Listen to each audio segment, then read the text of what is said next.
आज मैं एक्सप्लेन करूंगी 2015 में रिलीज होने वाली हॉलीवुड मूवी टुमारोलैंड। इस मूवी का आगाज एक साइंटिस्ट के बचपन से होता है जिसका नेम फ्रैंक होता है।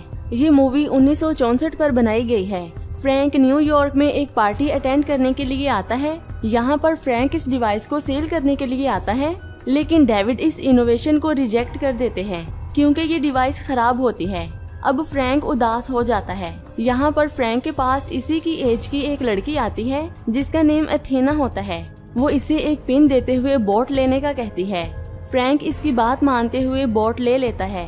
ये बोट एक जगह पर जाकर रुकती है और इसे स्कैन करना शुरू कर देती है, जिसकी वजह से वो सीधा दूसरी दुनिया टुमारोलैंड पर पहुंच जाता है। यहाँ पर इसे एक फ्यूचर सिटी का सेटअप दिखाई देता है। इस जगह पर बहुत सारे रोबोट्स होते हैं। एक जायंट रोबोट इसका जेटअप रिपेयर करना शुरू कर देता है। यहाँ पर इसे एथेना और डेविड नजर आते हैं। टुमारोलैंड एक अलग डायमेंशन की दुनिया होती है।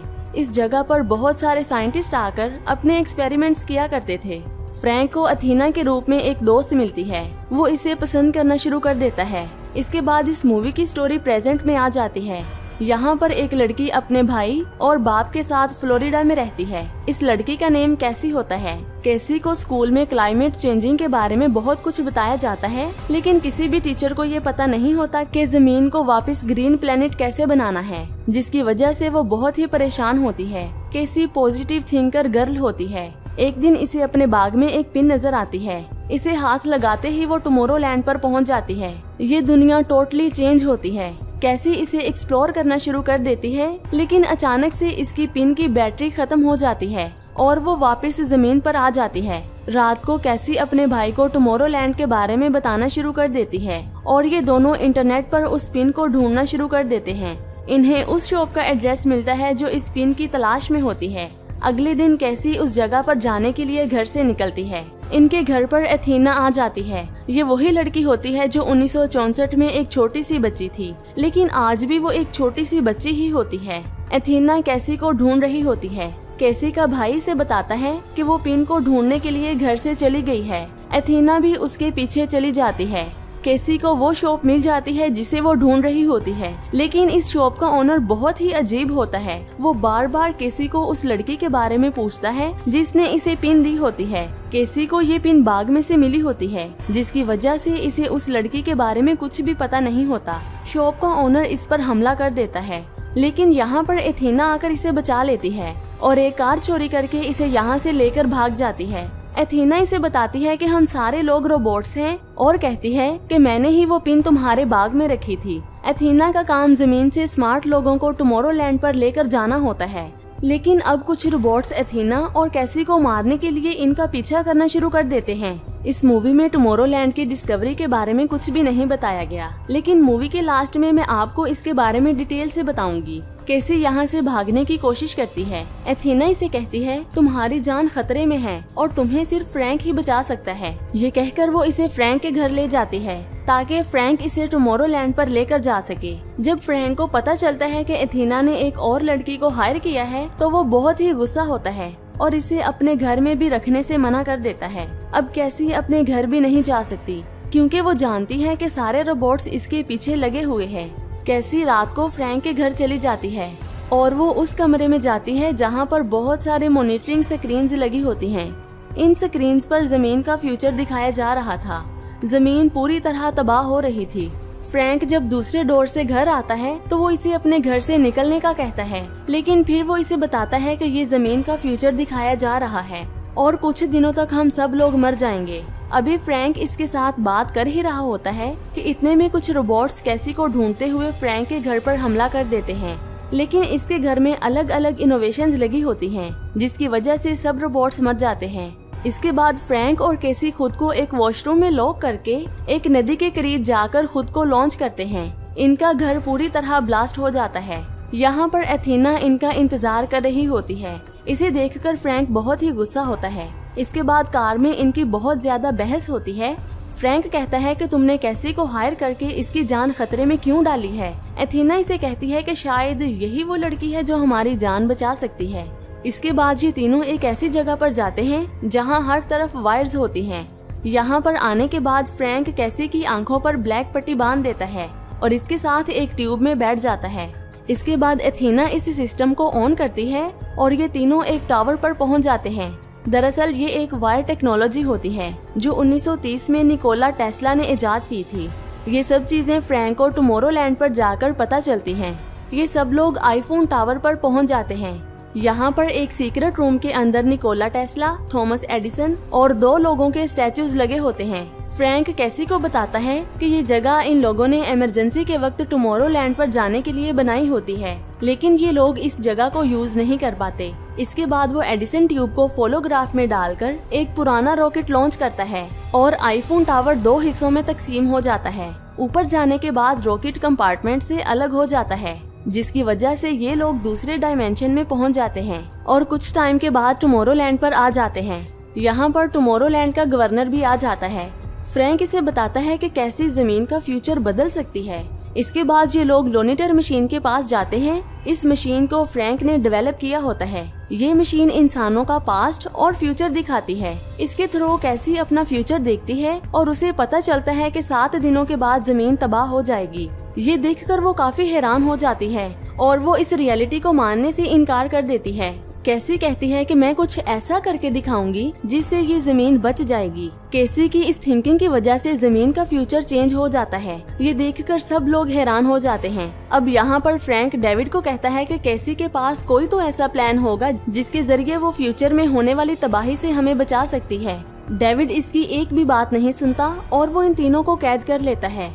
थोड़ी देर के बाद कैसी फ्रैंक को कहती है जो तुम्हारे घर में मॉनिटरिंग स्क्रीन पर फ्यूचर नजर आ रहा था वो कैसे पॉसिबल हो सकता है, क्योंकि ये जगह तो बिल्कुल अलग डायमेंशन में है। फ्रैंक इसे कहता है कि ये मशीन इतनी स्ट्रॉन्ग एनर्जी रिलीज करती है कि इसके सिग्नल जमीन के डायमेंशन में चले जाते हैं। फ्रैंक को बस इस डायमेंशन की फ्रीक्वेंसी ढूंढनी होती है और वो इसे मिल जाती है। अब फ्रैंक अपने मॉनिटर के थ्रू फ्यूचर देखना शुरू कर देता है।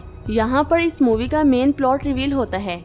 कैसी को पता चलता है कि अगर ये मशीन फ्रैंक के मॉनिटर के थ्रू एक डायमेंशन से दूसरे डायमेंशन में सिग्नल भेज रही है, वो कहती है कि ये मशीन जस्ट सिग्नल्स ही नहीं ट्रांसफर कर रही बल्कि बार बार लोगों के माइंड में एक ही चीज डाल रही है कि जमीन तबाह हो जाएगी। एक ही ख्याल बार बार आने की वजह से सब लोग यही सोचना शुरू कर देते हैं कि अब जमीन को हम नहीं बचा सकते। कैसी के मुताबिक अगर ये मशीन बंद कर दी जाए तो लोगों के जहनों से बुरे ख्यालात को निकाला जा सकता है। फ्रैंक कैसी की बात से एग्री करता है। इसके बाद यहाँ पर डेविड इन्हें जमीन पर डिपोर्ट करने के लिए आ जाता है। ये दोनों इसे समझाना शुरू कर देते हैं, लेकिन वो अपनी बात पर पक्का रहता है। इसके फेस एक्सप्रेशन से फ्रैंक को पता चलता है कि ये सारा प्लान डेविड का ही है। वो इन्हें बताता है कि मुझे जमीन के फ्यूचर के बारे में बहुत देर पहले से ही पता था, जिसकी वजह से मैंने लोगों के माइंड में ये चीज फिट करना शुरू कर दी कि कुछ ही देर के बाद जमीन तबाह हो जाएगी ताकि लोग जमीन की गंदगी को कम कर सके। और कहता है कि लोगों ने सुधरने की बजाय इस बात को हकीकत मानना शुरू कर दिया। इसके बाद वो कहता है कि यहाँ पर प्रॉब्लम इस मशीन की नहीं बल्कि लोगों की सोच की है। वो अपना प्रेजेंट टाइम एक अच्छे फ्यूचर के लिए नहीं बदल सकते। इसके बाद डेविड इन्हें जमीन पर भेजने के लिए एक पोर्टल ओपन करता है, लेकिन फ्रैंक इसे खींचकर जमीन पर ले आता है और इन दोनों में बहुत ही झगड़ा होता है। यहाँ पर एथीना के पास एक बॉम्ब होता है और वो इसे कैसी को देती है ताकि वो इस मशीन को तबाह कर सके, लेकिन गलती से ये बॉम्ब पोर्टल के थ्रू जमीन पर चला जाता है। यहाँ पर पोर्टल के पास एक गन पड़ी होती है। डेविड इस गन से फ्रैंक को मारने लगता है, लेकिन इनके दरमियान एथीना आ जाती है और ये गोली उसे लग जाती है। एथीना का बचना बहुत ही मुश्किल होता है। अब एथीना यहाँ पर कन्फेस करती है कि बचपन में इन दोनों की दोस्ती बहुत ही अच्छी थी। रोबोट होने के बावजूद ये दोनों एक दूसरे को पसंद करना शुरू कर देते हैं, लेकिन वो फ्रैंक को ये बताने से डरती है कि मैं एक रोबोट हूँ। ये जानने के बाद फ्रैंक का गुस्सा खत्म हो जाता है। इसके बाद एथीना सेल्फ डिस्ट्रैक्शन मोड को ऑन करती है और फ्रैंक को कहती है कि मुझे इस मशीन में डाल दो। वो इसके कहने पर इसे मशीन में डाल देता है, जिसकी वजह से ये मशीन डिस्ट्रॉय हो जाती है। इसी ब्लास्ट में डेविड भी मर जाता है। अब कैसी के मुताबिक कोई भी चीज अगर इंसान पॉजिटिविटी के साथ करे तो उसे अपना रास्ता मिल सकता है। स्टार्टिंग में जब फ्रैंक छोटा होता है तो वो एक स्टेटमेंट कहता है, अगर कोई भी चीज करनी हो तो उसके लिए मोटिवेशन और इंस्पायरेशन का होना बहुत ही जरूरी है। इसके बाद हम देखते हैं कि जमीन बिल्कुल ठीक हो गई है। 1 साल के बाद हम देखते हैं कि फ्रैंक और कैसी टुमारोलैंड के हायर होते हैं। केसी अपने भाई और अपने बाप को हायर करती है। इन लोगों की एक टीम होती है। जो जमीन से स्मार्ट लोगों को टुमारोलैंड के लिए हायर करती है ताकि ये लोग नई चीजों को इजाद करके एक अच्छा फ्यूचर देख सके। आइए बात करते हैं उन पॉइंट्स की जो मूवी में क्लियर नहीं होते। टुमारोलैंड एक अलग ही डायमेंशन होती है जो पहली बार 1899 में एक साइंटिस्ट ने डिस्कवर की थी। इस ऑर्गेनाइजेशन के फाउंडर निकोला टेस्ला और थॉमस एडिसन होते हैं। यहाँ पर आईफोन टावर भी निकोला टेस्ला ने ही डेवलप किया था ताकि वो अलग डायमेंशन की फ्रीक्वेंसी को कैच कर सके। इस टावर के जरिए इन्हें टुमारोलैंड की फ्रीक्वेंसी मिलती है। इसके बाद 1920 में निकोला टेस्ला टुमारोलैंड पर जाने के लिए पार्टिकल बीम की मदद से एक पोर्टल को डेवलप करते हैं। इसके बाद वर्ल्ड वॉर शुरू होती है जिसकी वजह से टुमारोलैंड की प्रोग्रेस खत्म हो जाती है। इसके बाद हम सीधा 1964 में डेविड को देखते हैं जो एक ऑर्गेनाइजेशन के हेड होते हैं। एथेना को ये लोग इसलिए बनाते हैं ताकि वो जमीन से स्मार्ट लोगों को टुमारोलैंड पर लेकर जा सके। एथेना सब लोगों को पिन देती है ताकि ये लोग टुमारोलैंड पर पहुंच सके। फ्रैंक को भी एथेना ऐसे ही हायर करती है। ये दोनों एक ही एज के होते हैं। फ्रैंक एथेना को पसंद करना शुरू कर देता है लेकिन उसे ये नहीं पता होता कि एथेना एक रोबोट है। जब एथेना को फ्रैंक की बनाई हुई मशीन के बारे में पता चलता है कि इस मशीन को डेविड यूज कर रहा है तो वो इसे मारने लगता है, लेकिन एथेना वहाँ से भाग जाती है। 30 साल के बाद इसे केसी मिलती है जो हमेशा से हर चीज को पॉजिटिव वे में देखती थी। इसीलिए एथेना इसे पिन देती है ताकि वो टुमारोलैंड पर जा सके। यहाँ पर डेविड को पता होता है कि एथेना एक ऐसे इंसान की तलाश में है जो जमीन को बचा सके। अब डेविड अपने सारे रोबोट्स एथेना के पीछे लगा देता है ताकि वो इसे मार सके। इसके बाद ये तीनों फ्रैंक की मदद से टुमारोलैंड पर आ जाते हैं। यहाँ पर इन्हें पता चलता है ये मशीन लोगों के दिमागों में एक गलत सोच पैदा कर रही है। 7 दिनों के अंदर जमीन को बचाने के लिए इस मशीन को तबाह करना बहुत ही जरूरी होता है और ये लोग इस मशीन को तबाह करके पॉजिटिविटी के साथ जीना शुरू कर देते हैं। इसी के साथ ये मूवी खत्म हो जाती है।